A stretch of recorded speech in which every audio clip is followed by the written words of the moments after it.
우리의 이슈가 뉴스를 바꿉니다. 세상을 깨우는 황보선의 출발 새 아침.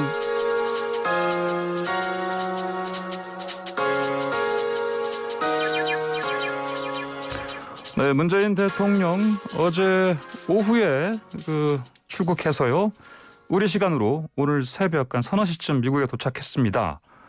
자, 우리 시각으로 역시 모레 22일 새벽에 백악관에서 한미 정상회담이 열리는데요. 자, 두 나라 대통령이 그간 전화 통화, 화상 대화는 있었지만 직접 만남은 처음입니다. 이번 한미 정상회담 주요 의제 짚어보고 회담 성과도 전망해 보겠습니다. 김현욱 국립외교원 교수와 함께합니다. 김현욱 교수님 안녕하십니까? 네, 안녕하세요. 예. 자, 문재인 대통령 이제 임기 5년 차고요. 이제 조 바이든 대통령은 임기 5달째입니다. 두 정상 다 분명한 성과를 내야 하는 상황인데, 자, 굵직한 의제가 참 많죠. 예, 이번 정상회담은 한미 간에 어쨌든 상당히 좀 삐걱거리고 예. 조율해야 하는 그런 어젠다가 많은 상황에서 이루어졌기 때문에 예. 상당히 이제 시기적으로 중요한 시기에 이루어졌다고 보여지고요. 예.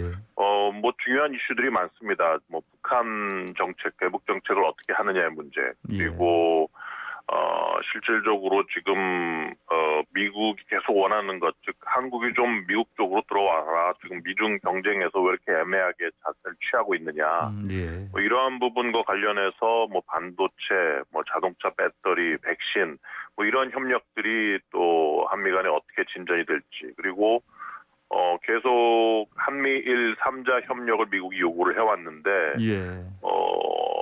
우리 문재인 정부는 어쨌든 일본과의 관계를 개선하겠다는 의지를 계속 표명을 하고 있는데, 일본이 계속 어쨌든 위안부 문제나 역사 문제 그런 것들에 대해서 좀 해결책을 가지고 와라, 계속 이런 자세이기 때문에 그러한 한미일 협력에 대한 어떤 부분도 좀 논의가 되지 않을까 싶습니다. 예, 알겠습니다. 자, 말씀해 주신 그 주요 의제들 가운데 먼저 우리 국민들 가장 큰 관심사는 아무래도 코로나 백신 아닐까요? 이제 그래서 이거 관련해서요.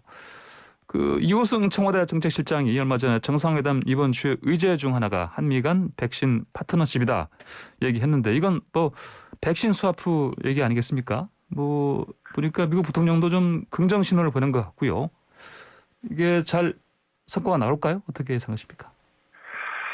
예, 지금 백신 관련해서는 몇 가지 의제들이 좀 나오고 있는데, 예. 말씀하신 것처럼 백신 스와프, 즉 먼저 일본으로부터 백신을 공급받고 나중에 다시 되갚아주는 그러한 백신 스와프 얘기도 나오고 있는데, 예.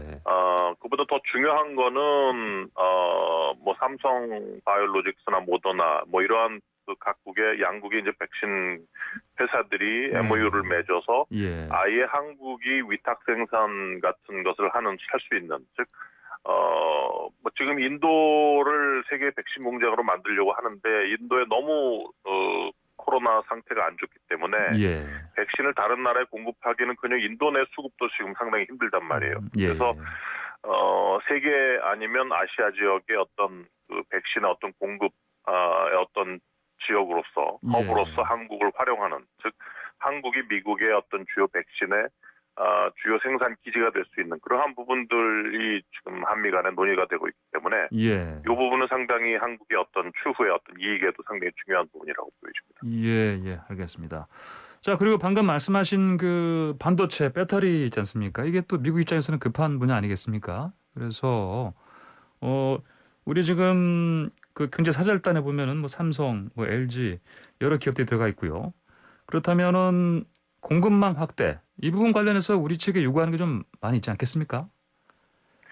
그렇죠. 계속 미중 간의 경쟁이 치열하게 지금 전개가 되고 있고, 그런 것들, 즉 미국 입장에서 중국을 압박하는 하나의 중요한 수단으로서 한 10개 정도 분야에서 바이든 행정부가 공급망 검토를 지시를 했어요.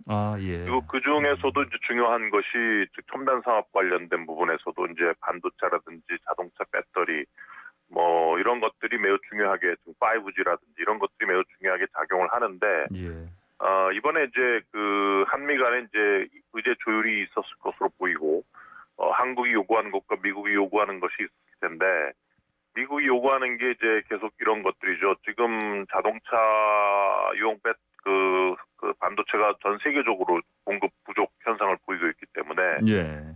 미국이 한국의 배터리를 좀 미국 내 공장을 많이 지어서 미국 내 수급이 될 수 있도록 해달라. 예. 중국은 중국 나름대로 또 중국 내 공급을 해달라고 계속 요구를 했고요. 예. 이 부분에 있어서 어쨌든 한미 간의 반도체와 자동차 배터리의 협력이 상당히 좀 강화되는 그러한 중요한 계기가 된다고 이번에 보여지고, 물론 이제 한국은 여기에 대응해서 좀 더 많은 대북 정책이라든지 예. 코로나 백신 협력 이런 것들을 얻어오게 되는 것이죠. 예, 예. 그리고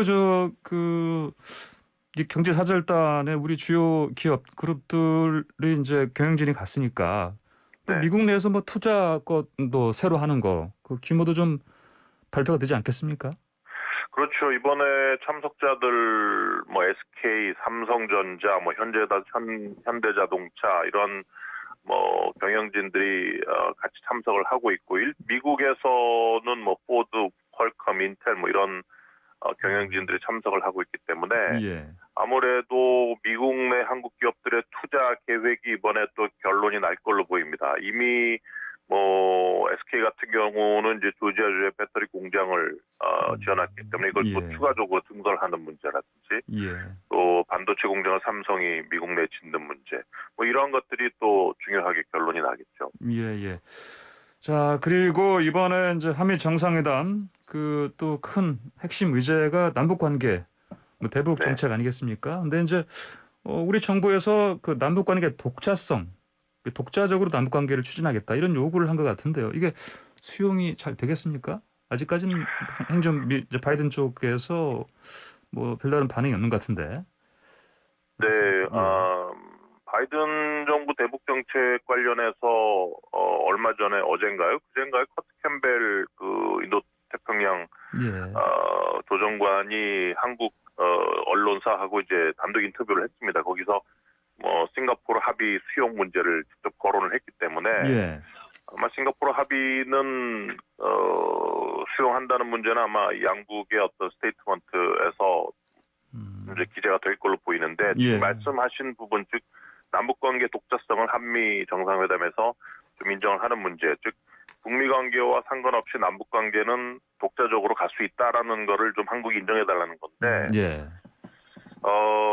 지금 일단 미국 입장은 북한 비핵화가 우선이거든요. 북한이 예. 비핵화하지 않으면 인센티브를 주기 힘들다, 그런 입장이고, 그래서 아마 이렇게 북미 회담에서 북한이 비핵화가 결론을 내지 않고 성과가 없는 상황에서 과연 남북 관계의 어떤 경제적인 측면을 미국 인정해 줄 것인가, 첫 번째 문제가 있고, 예.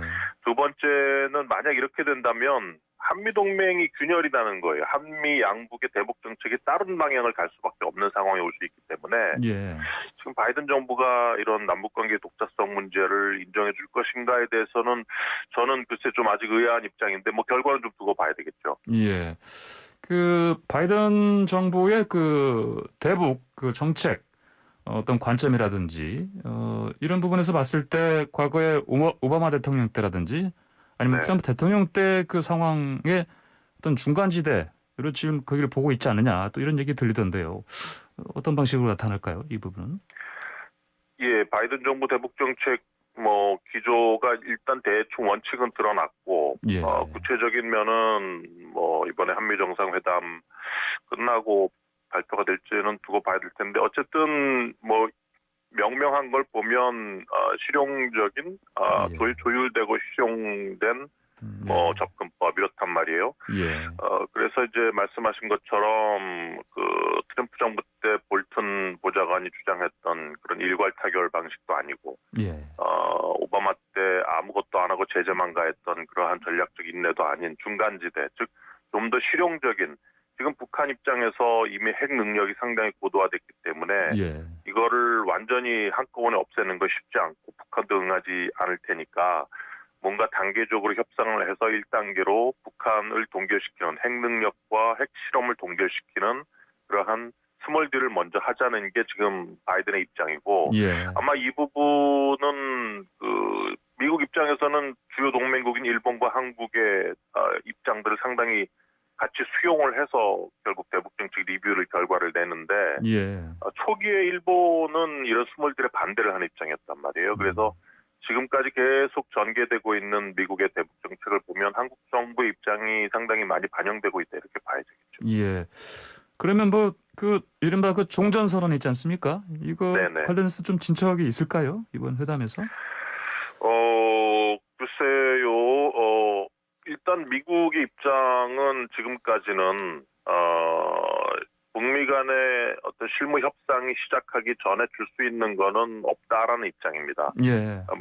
정상회담에서 이번에 싱가포르 합의 수용 문제가 담긴다면 그거 자체가 미국 입장에서는 협상 이전에 상당히 큰 선물을 하는 거일 수 있거든요. 예. 뭐 구체적으로 뭐 실무 협상 시작하기 전에 미국이 제재 완화를 해주겠느냐, 아니면 적대 정책 폐기를 해주겠느냐 이런 것에 대해서는 실무 협상에서 논의가 돼야 되는 입장이고 이거는 어저께 커트 캠벨 인터뷰에서도 드러난 거기 때문에 예. 말씀하신 종전선언 문제도 뭐 이게 단순히 정치적인 상징성 문제일 뿐이다라는 그러한 한국 정부의 입장이 어느 정도 수용이 될 수도 있겠지만 예. 이러한 구체적인 서로 간의 어떤 주고받기 문제는 아마 제가 보기에는 실무 협상 들어가서 결론이 날 문제지 않을까 이렇게 보여집니다. 예, 알겠습니다. 그 최근에 바이든 정부에서 그 대북 정책 그 재검토 결과 설명하겠다. 네. 뭐 또 이런 식으로 북한의 접촉을 제의한 것으로 좀 알려져 있는데 뭐 이게 지금 북한 반응은 별로 좀 없는 것 같습니다 보니까. 그렇죠? 그래도 계속해서 북한이 여러 담화를 통해서 미국을 비판하는 입장을 보이다가 예. 최근에는 이달 초였죠? 그래도 뭐 접수했다라는 그런 반응을 보였습니다. 예.